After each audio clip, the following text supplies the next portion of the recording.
자, 2부 바로 가보도록 하겠습니다. 자, 저희 2부는요, 글로벌 통신원을 만나보는 시간이고요. 저희 3프로TV는 글로벌 통신원이 전 세계 50명 정도 지금 있습니다. 그래서 전 세계 각지에서, 현지에서 일어나는 일들, 그리고 다양한 일들에 대한 현지 소식들을 전해주고 계십니다. 매주 수요일마다 만날 수 있는 글로벌 통신원. 자, 오늘은, 저희가 최근에 네. 비트코인을 비롯한 암호화폐에 대한 관심이 엄청나게 높다 보니까 예. 그 이야기를 오. 한번 들어보도록 하겠습니다. 예. 미국 펜실베니아 전철이 통신원 만나 뵙겠습니다. 안녕하세요. 네, 안녕하세요. 반갑습니다. 예, 네, 안녕하세요. 반갑습니다. 자, 전철이 통신원님 지금 딱 첫 인사부터가 약간 떨리시나요? 네, 좀 떨리네요. 네, 진정하려고 하지만 예. 어쩔 수 없는 것 같습니다. 네, 알겠습니다. 편하게 해주세요. 저희 방송 보시면 아시다시피 저희 되게 저희 막 합니다. 예. 네. 편안하게. 자, 예. 편안하게.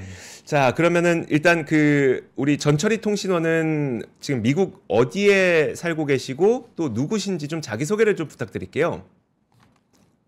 네, 저는 지금 미국 동부 펜실베니아에 있는 한 주립대학에서 학생들에게 재무학을 가르치고 있습니다.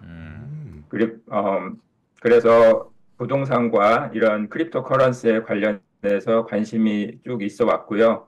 오늘 이 주제와 관련해서 제가 전문성이 조금이나마 있다고 한다면 2017년부터 코인 투자를 시작해서 꾸준한 관심을 가지고 있었고 관련 블로그 크립토 파이낸스라는 블로그도 운영했었고요. 오. 그리고 제 커리어 측면에서는 이 크립토 커런시 가격 변동성에 관련한 몇 편의 논문을 내기도 하였습니다. 그래서 어느 정도 이번 ETF 승인 관련해서 또는 다른 코인 시장 전반에 관한 관심을 꾸준히 갖고 있다고 말씀드릴 수 있겠습니다. 예. 야. 이거 교수님이시군요. 예. 네. 교수님 그러면은 그 암호화폐의 그 변동성과 관련한 그 논문의 내용은 어떤 거였었어요? 이게 좀 말씀드리기가 좀 어려운 건가요? 어렵긴 한데, 네, 이게 논문이라는 게 큰 걸 다루는 게 아니고 그런 우스갯소리도 있는데 초파리에 대한 연구라면 초파리의 앞다리의 촉수에 관련된 그런 역할을 하는 거거든요. 그래서 이게 일반적으로는 조금 크게 의미가 있는 어떤 결과물이라기보다는 예. 알겠습니다. 그러니까 네. 주로 가격 변동성에 대해서 논문을 썼습니다. 알겠습니다. 제가 괜한 질문을 드렸군요. 네. 네. 그러니까 마우스 클릭할 때 네. 손가락의 손톱의 길이는 몇 센치가 좋을까? 이런 거죠. 네, 그런 겁니다. 네. 알겠습니다. 자, 알겠습니다. 네. 그러면 그 본격적인 좀 질문을 드려보도록 할게요. 지금 영국계 투자은행 스탠다드 차타드에서는 이제 비트코인이 20만 달러 간다는 전망이 나오고 있기도 하고 그렇습니다. 지금 그 소식 오른다는 주장이 좀 많이 요즘에 나오는 것 같긴 한데 오른다는 주장도 있을 것 같고 내린다는 주장도 있을 것 같거든요. 그 주장과 근거를 좀 소개해 주시면 어떨까요? 네, 일단 이 현물 ETF가 승인되고 나서 가장 많이들 이야기가 됐지만 가장 이제 큰 변화는 그런 기존에 들어오지 못했던 큰 기관 투자자들이 자산 배분 차원에서 많은 자금 유입이 있을 거라는 데 이제 가장 큰 의미가 있었던 것 같고요. 그런 거를 베이스로 해서 가격 전망들이 여기저기 나오고 있었는데 일단은 사실 가격 전망이라는 건 누구나 할 수 있고 그걸 다 믿을 필요도 없겠지만 그래도 몇몇 제가 이번 방송을 준비하면서 조금 찾아봤더니 말씀하신 대로 그 스탠다드 차타드에서의 그 20만 불 전망과 또 몇 가지 다른 전망들이 있었는데 이 스탠다드 차트에서 나온 20만 불 전망을 찾아보니까 이 근거가 그 금 ETF가 2004년에 처음 도입되고 나서 한 7, 8년간 대략 4.3배 정도 상승을 했다고 하더라고요. 네. 그 논리를 비슷하게 가져와서 비트코인에도 적용하면 그 정도 4.3배. 그렇지만 기간은 좀 짧아진 한 4년 안에 그렇게 해서 적용한 값이 20만 불이라는 예측이 나왔는데 이거는 그렇게 근거가 크게 강하다고 보긴 좀 어려울 것 같고요. 그러네요. 예. 그리고 네, 그러니까 자산 배분 차원에서 자동으로 자금이 유입되는 점, 그게 가장 큰 이번 현물 ETF 승인 이후에 가격 상승의 근거인 것 같습니다. 예. 그리고 또 하락한다기보다는 변화라고 제가 말씀드리고 싶은데요. 네. 하락 근거라기보다는 이게 일단은 큰 플레이어들이 들어오기 때문에 여러모로 변동성이 감소할 수밖에 없습니다. 사더라도 꾸준히 오랜 기간 동안 살 테고 팔더라도 꾸준히 오랜 기간 동안 팔 테니까요. 그래서 어떻게 보면 시장의 센티멘트에 비해서 약간 저항할 수 있는 어떤 그런 플레이어들이 들어왔기 때문에 변동성 감소 그리고 규제와 감시가 아무래도 늘어날 수밖에 없는데 그런 이 두 가지 변동성 때문에 관심 있게 이 시장을 봐온 투자자들이 있다면 더 이상 좀 매력적이지 않을 수 있을 거고요. 그리고 규제나 감시가 또 실은 어떤 약간의 그런 사람들이 있다면 또 그런 사람들은 이 시장이 더 이상 매력적이지 않을 수 있는 거기 때문에 그런 플레이어들이 나가고 새로운 큰 플레이어들이 들어오는 그 와중에 네. 약간의 가격 하락이나 변동성의 변화가 있을 거라고 생각합니다. 그렇군요. 그럼 만약에요. 그러면 지금 ETF 방금 말씀하신 것처럼 기존에 있었던 사람들은 나가고 새로운 사람들이 들어와서 약간의 가격 변동성이 있을 것 같다. 뭐 최근에 이제 그런 변동성이 보이고 있는 상태인데 그러면은 앞으로는 만약에 ETF 승인 이후로는 과거만큼의 변동성은 이제 앞으로 좀 주기 힘들 것 같다. 이렇게 좀 보고 계신가요? 개인적으로 어떻게 보세요? 네, 그렇게 될 수밖에 없을 것 같습니다. 이거는 뭐 어떤 자산이든 초반에는 아무래도 빠르게 오르고 크게 움직이다가 자연스럽게 시장이 성숙하면서 변동성이나 그 오르는 폭이 적어지는 거는 너무나 자연스러운 거고요.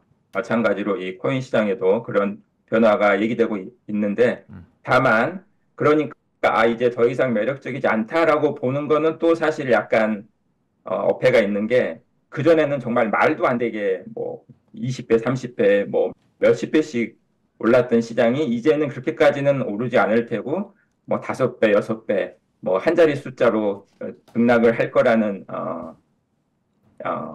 얘기이기 때문에 아직까지는 이 초과 수익률을 기대할 수 있는 한동안은 초과 수익률을 기대할 수 있는 그런 투자처가 되는 거는 맞는 것 같습니다. 네, 알겠습니다. 그 예전 기억 제가 정확한지 모르겠는데 막 순식간에 막 4배 오르고 막 이랬었는데 그런 일들은 이제 좀 기대하기 힘들 수도 있겠네요. 뭐 저는 막 10,000% 막 이런 것도 조금 시간 하잖아요. 길게 하면 그래요? 뭐 예를 들면 오늘 상장 알트코인? 알트코인 뭐 이런 것들 막 눈 들어가잖아요. 네, 그쵸, 그쵸. 이거 내가 100만 원 쓰고 얼마야 지금? 1억인가? 그렇죠, 그렇죠. 네.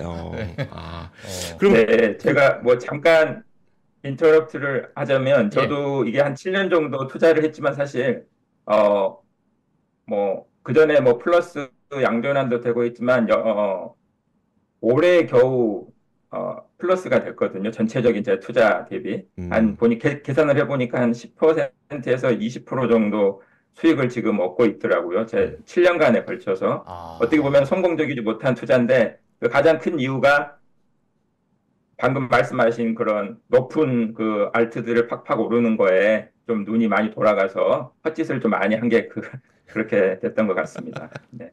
그래서 제가 마이너스군요. 알겠습니다. 근데 이제 우리나라에선 되게 떠들썩했던 게 심지어 우리나라 증권사들은 준비를 해놨었지만 결국 우리나라에서 거래 자체가 불가능하게 됐었거든요. 이 부분에 대해서도 좀 그 전철이 통신원도 잘 아시는 게 있다고요? 뭐 특별히 정보를 많이 안다기보다는 이번에 대한 조치에 대해서 이 코멘트를 좀 한다면 일단 한국이 이번 이벤트에 대한 준비가 현물 ETF 승인에 대한 이벤트에 대한 준비가 좀 부족하지 않았나라고 생각합니다.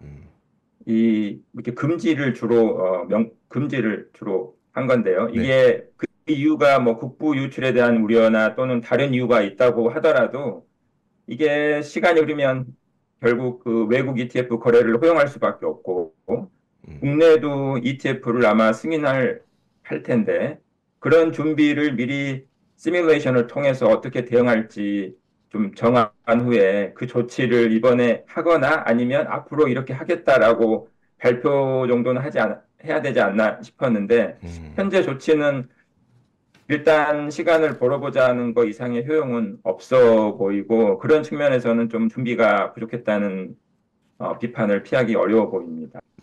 알겠습니다. 다만 이런 조치가 한국 투자자에게 꼭 뭐 마이너스일 거냐 뭐 그런 건 아닐 거고요. 왜냐하면 어차피 이 비트코인이라는 게 글로벌 시장이고 가격은 하나로 움직이기 때문에 뭐 미국에서 상승 효과가 있으면 자연스럽게 그거를 일반 거래소 거래를 통해 그 가격 상승 폭을 즐길 수 있으니까요. 그 아, 굳이 손해가 되는 대상을 찾으려면 예. 아마 자산 배분 차원에서 대체 투자의 하나로서 이 비트코인 현물 ETF를 담고 싶어 하는 한국의 기관 투자자나 또는 연구금들이 있다면 그분들에게는 약간의 손해가 있을 수 있을 텐데 뭐 음, 현재 한국의 분위기를 봐서는 그렇게 투자해서 투자 대비 위험 대비 수익률을 조금 높이고자 하기 위해서 음, 이런 정치적이나 사회적인 비난을 받을 수 있는 행동을 취할 것 같지는 않습니다.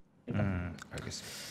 이거는 제가 좀 개인적으로 좀 궁금한 질문이고 만약에 제가 이 질문을 하게 되면은 비트코인 또는 암호화폐를 또 좋아하시는 분들은 네. 야, 넌 좀 공부 좀 해라. 이런 얘기를 아마 한 댓글 한 200개 정도 걸릴 것 같은 이제 생각이 드는데요. 무슨 질문이길래요? 그냥 제가 원론적인 질문 하나만 좀 드리고 싶습니다. 좀 교수님 나오셨으니까. 네.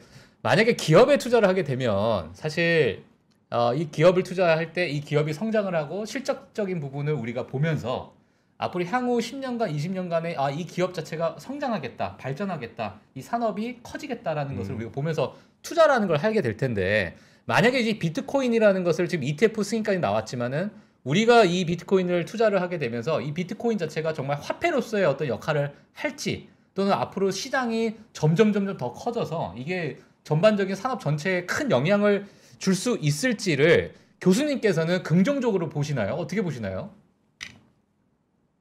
네, 저 개인적으로는 아주 긍정적으로 보고 있습니다. 어, 그러니까 이 보통들 많이 나오는 아마 논리가 그 뭔가 미래 현금 흐름을 창출할 수 있는 어떤 그런 거 비트코인이 그런 역할을 하냐 뭐 음, 그런 거에 내재 가치가 있냐 그런 말씀을 하시는 것 같은데요. 예. 네, 이게 아시다시피 꼭 미래 흐름, 현금 흐름을 창출하지 않고서도 자산으로서 여겨지는 것들이 많이 있죠. 대표적으로 그 금을 들 수 있겠고요. 음, 그래서 이 비트코인 이번 현물 ETF가 통과됨으로써 해서 가장 큰 장점이 뭐냐면 그 큰 플레이어들이 비트코인이라는 현재의 비트코인의 이 시장에서의 그 어떤 지위 때문에라도 자산 배분 차원에서 이 비트코인을 자기 포트폴리오에 넣을 거라는 거죠. 이거는 비트코인이 미래 가치가 있어서도 아니고, 미래 현금을 창출한다고 생각해서도 아니고, 지금까지의 이 어떤 지위의 현물 ETF가 들어옴으로 인해서 음, 어떻게 보면은 자격증을 딴 거죠. 뭐 의사라면 의사가 된 겁니다. 의사가 되면은 자연스럽게 그 의사에 맞는 어떤 지위나 뭐 어떤 혜택들이 들어오는 것처럼 그런 혜택들을 이제 이 코인 시장이 맞이하게 될 거고 이제 그런 차원에서 긍정적으로 보고 있고요. 그리고 소위 미래 현금을 창출할 수 있냐는 어떤 그런 차원에서는 여러 가지 스토리들이 많이 나오고 있는데 그 중에 하나가 결국 이 비트코인이 전기를 이용해서 유지가 되지 않습니까? 네. 근데 이 비트코인이 활성화되고 그렇다 보면은 만약에 그 중앙아시아에 있는 육로에 교통도 좋지 않은 곳에 조그만 폭포가 있다고 생각해 보면 그 폭포하고 이 인근에 대략 한 1000명의 주민이 살고 있다고 생각해 보고 그 전까지는 거기에 수력 발전을 할 이유가 요인이 전혀 없죠. 가성비가 안 나오니까. 그런데 만약에 이 비트코인이 있으면 거기에 수력 발전을 짓고 주변 사람들에게 전기를 공급하고 근데 워낙 가성비가 안 나올 테지만 그 남는 시간이나 짜투리 시간에 나오는 전기를 그 비트코인을 채굴하는데 사용하는 거죠. 그러면 최소한 그 지역, 그 커뮤니티 내에서는 전기도 쓸 수 있고 그리고 어느 정도의 그 비트코인을 가지고 혜택을 좀 볼 수 있는 그런 어떻게 보면 가치를 생산할 수 있는 부분이 분명히 있거든요. 제가 상상하는 만큼 이제 그런 부분이 있기 때문에 예. 네. 예, 알겠습니다. 그러면 제가 추가 질문 좀 드리도록 하겠습니다. 만약에 비트코인이라는 것은 시간이 지나게 되면은 발행량이 일정하게 정해져 있니까 2,100만 개로 제가 알고 있는데 비트코인 같은 경우에는 그 만약에 발행량이 그때까지 만약에 끝났다 하게 되면 그 이유는 어떻게 될까요?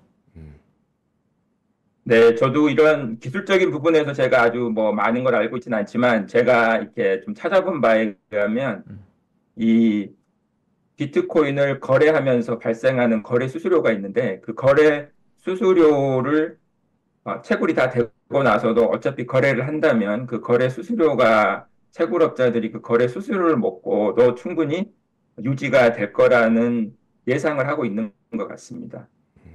아, 거래에 따른 수수료로서. 네, 만약에 지금 뭐 가격 전망처럼 지금 4만 불이 아니고 20만 불 또는 캐시우드가 며칠 전에 인터뷰를 보니까 150만 불까지 간다고 얘기를 했더라고요. 만약 150만 불이다 그러면 거래 수수료가 그 중에 일부라고 하더라도 충분히 유지할 수 자기 그 시설을 유지할 네. 수 있지 않을까 그렇게 생각합니다. 네, 알겠습니다. 저는 이제 그 좀 현실적인 걸 또 좀 질문을 드려보고 싶은데 이제 ETF 그러니까 현물 ETF가 승인이 남으로써 대형 금융기관들의 자금이 들어가게 되잖아요. 예컨대 이제 뭐 그럼 아크에서는 얼마의 자금이 들어갈 것이며 또 미국 내 연금 펀드, 펜션 펀드에서는 또 얼마의 자금이 들어갈 것이며 혹시 대략 예상되는 그 유입될 자금 그리고 이에 따라서 가격은 얼만큼 올라갈 것이다 이런 전망들이 있을까요?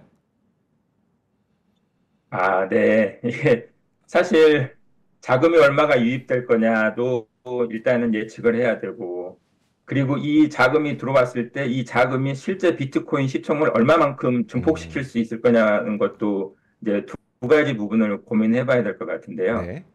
어, 예를 들어서 지금 미국 연금 펀드 시총이 2020년 말 기준으로 대략 40조 달러라고 제가 지금 찾아봤는데요.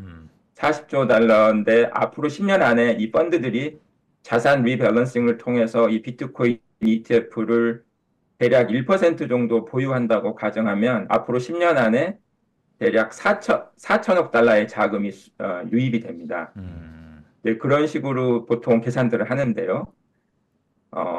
근데 여기에 이 연금 펀드만 있는 게 아니고 다른 기관 투자자들, 기금이나 보험, 은행 같은 것도 있을 수 있겠고 또 단순히 미국 시장만 있는 것도 아니고요. 이런 것들을 다 고려하면 연금 펀드가 얼마 들어왔을 때 4천억 달러가 들어온다. 이렇게 말할 수 있지만 결국 저희가 알고 싶은 거는 이 시장의 비트코인 시장이 얼마나 커지게 될 것인가. 연금의 유입, 또 다른 뭐 기업들도 가지고 있을 수 있으니까요. 그런 거를 다 고려해서 좀 계산을 좀 제가 해봤는데요. 예.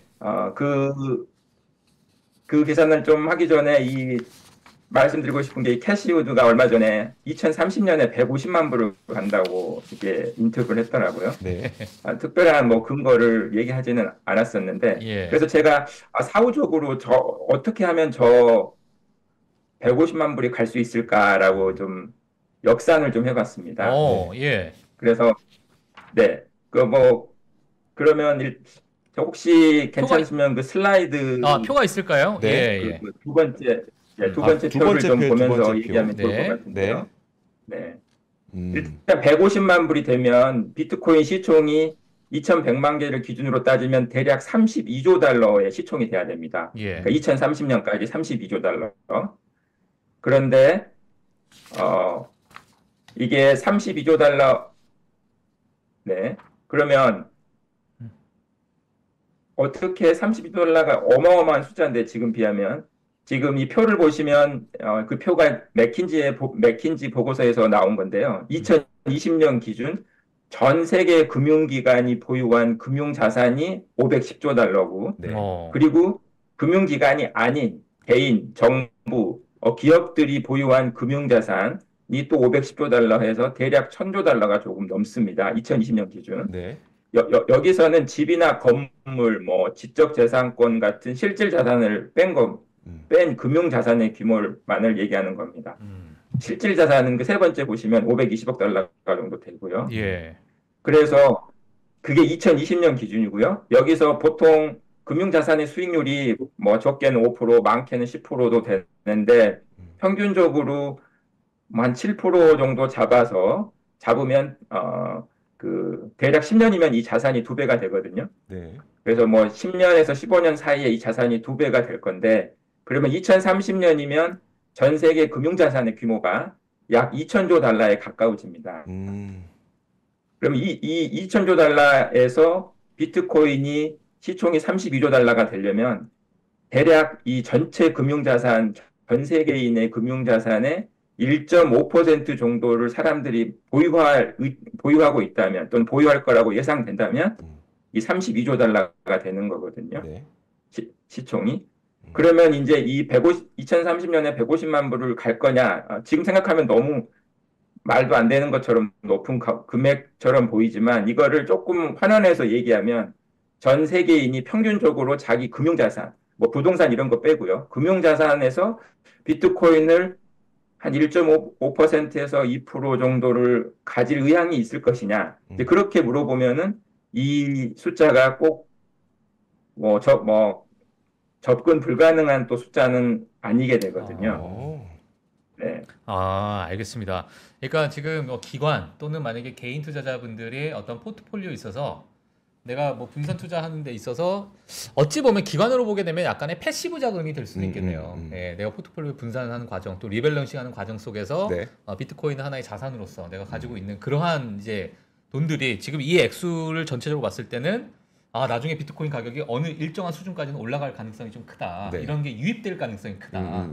이렇게 이제 보는 거군요. 거기에. 그래서 그 모든 사람이 한 1.5% 정도씩 비트코인을 가진다고 쳤을 때 네. 그렇게 되면은 이제 시가총액이 32조 달러가 되고 시가총액 32조 달러를 그 시점에 비트코인 개수로 나눠 보면 이게 이제 150만 불이 된다. 150만 불. 그래서 이제 역산을 해 보니까 한 사람당 1.5%만 들고 있어도 150만 불이 된다는 거니 이건 그렇게 큰 무리한 전망은 아닌 것 같은데라고 하는 게 우리 전철이 통신원의 이제 해석이라고 봐도 될까요, 전철이 통신원?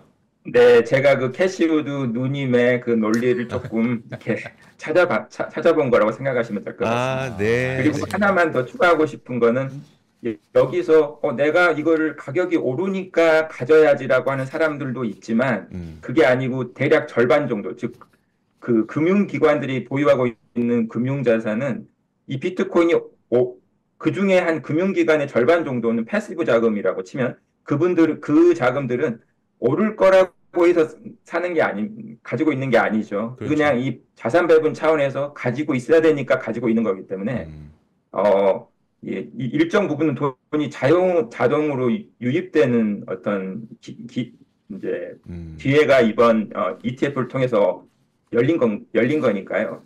그거를 사람들이 기대하면서 이제 또 들어오게 되면은 더 많이 오르고 이런 버블도 생기고 뭐 그렇게 돼서 결국은 그런 가격까지도 도달이 불가능하진 않다. 이렇게 말씀드릴 수 있겠습니다. 알겠습니다.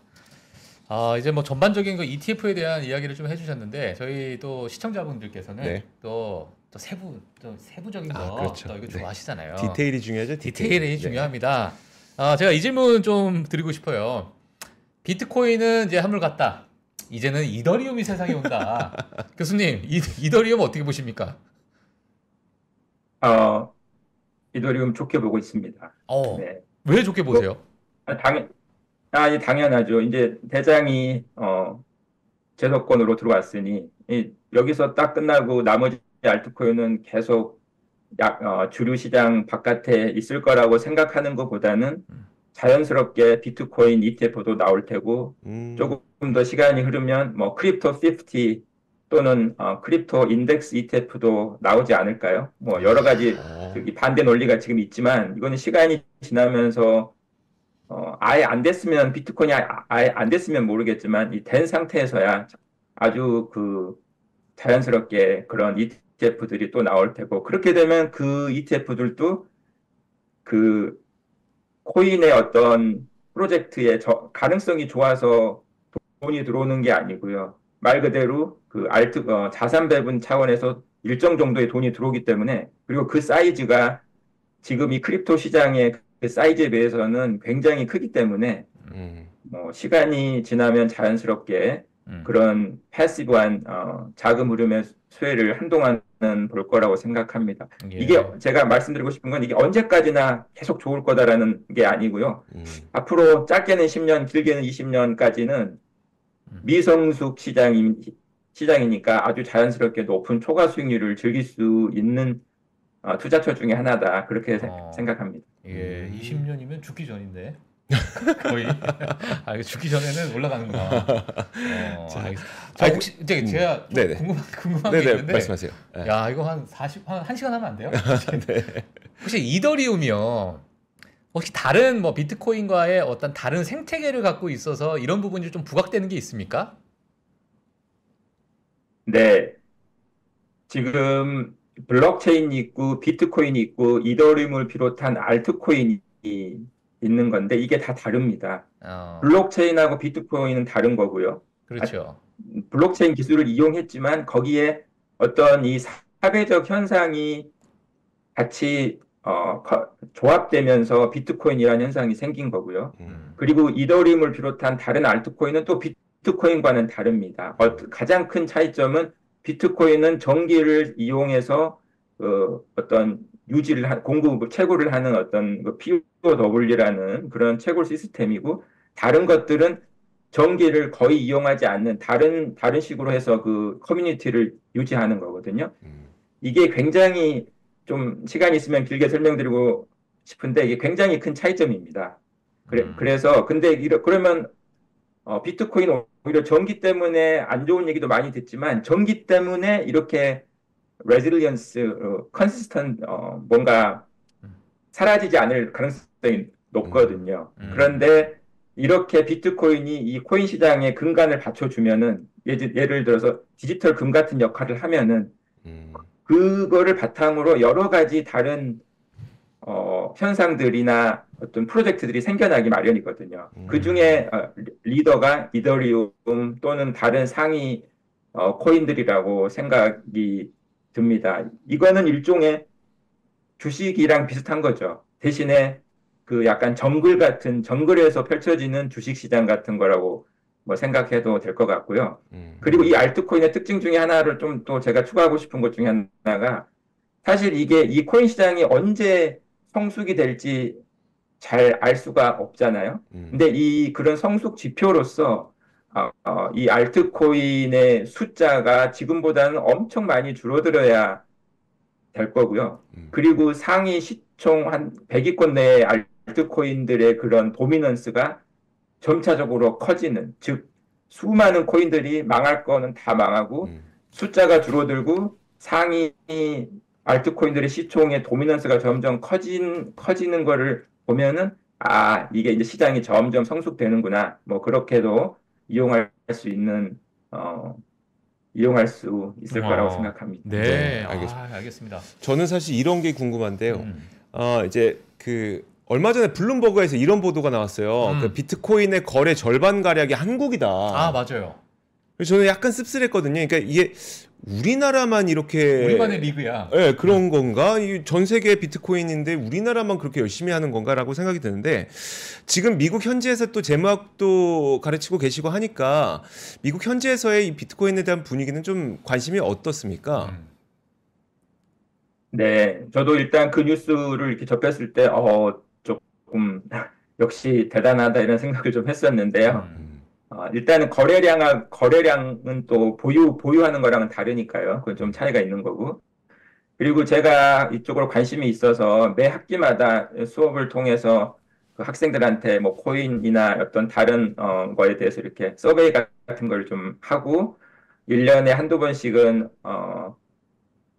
발표 같은 것도 하거든요. 그러면 학생들이 좀 참여하고 제가 1시간짜리 세미나 같은 걸 하기도 하는데 뭐 보시겠지만 비트코인 가격이 오른 때는 관심이 확실히 많습니다. 그래서 그렇지만 전체적으로는 한국에 비해서는 관심을 갖는 비율이 확실히 적고요. 또는 극단적으로 좋아하거나 극단적으로 싫어하는 비율도 당연히 적은 것 같고 그러다가 이렇게 살짝 비트코인 가격 때문에 그렇게 관심이 스테이블 하다가 작년인가요? 재작년부터 그 챗GPT로 그 도입되면서 그 AI 열풍으로 인해서 확실히 이 코인에 대한 관심이 급격히 떨어지는 거를 좀 느낄 수 있었습니다. 그리고 하나 더 말씀드리고 싶은 거는 저희 학교 졸업생들이 이 필라델피아의 뱅가드라는 그 연금 그 자산 운용사가 있거든요. 네네. 거기에 이제 많이 학생들이 거기 가는데 그 1년에 한 번씩 컨퍼런스 하러 이렇게 만나면 제가 항상 묻습니다. 기회가 될 때마다 저는 항상 분위기를 묻는데 뭐 아시겠지만 뱅가드가 굉장히 보수적이고 아직까지 그 비트코인에 대한 관심을 뭐 다른 피델리티나 티아 같은 경우는 열려고 하는데 여기는 비트코인에 대한 관심이 확실히 없거든요. 근데 그런 거를 보면은 아직까지는 관심이 한국에 비해서는 많지 않다. 죄송합니다. 네. 알렉사, stop the news. 알렉사가 대답했군요. 알렉사가 눈치 없이 그죠? 네. 아무튼 관심도는 확실히 적고요. 이제 그러니까 오히려 더 커질 수 있는 기회가 있지 않을까 생각해 봅니다. 예. 알겠습니다. 알겠습니다. 사실 이제 거래량이라는 것 자체가 많다는 거는 네. 어마어마하게 단타를 치고 있다는 얘기잖아요. 우리나라 사람들만. 그렇죠. 네. 그게 절반이 우리나라 아니야. 네, 그러니까요. 진짜. 자, 근데 어쨌든 이제 그 산업적 측면에서는 그래도 이제 어떻게 보면 유입이 되고, 그러니까 현금이 유입되고 그 유입된 현금은 대부분 거대한 자산 운용사들의 거대 자금이기 때문에 쉽게 샀다 팔았다는 안 할 테니 안정성, 가격 안정성은 조금 더 높아진 측면은 분명히 있는 것 같다라는 이야기로 한번 보시면 될 것 같습니다. 네. 알렉사 어딜 끼어들어? 네. 알렉사한테 한번 물어볼까요? 뭐 어떻게 생각하냐고. 네. 아침 지금 이 시간에 이제 일어나려고 뉴스를 이렇게 자동으로 일어나려고 했습니다. 예, 알겠습니다. 자, 미국 펜실베니아에서 그 재무학을 가르치고 계시는 교수님이죠. 전철이 통신원과 함께 현지의 비트코인에 대한 관심도는 어떤지, 그리고 현지에서 보는 가격 전망은 어떤지 다양한 이야기들을 좀 들어봤습니다. 자, 오늘 전철이 통신원 함께 해주셔서 감사합니다. 네, 감사합니다. 네. 고맙습니다.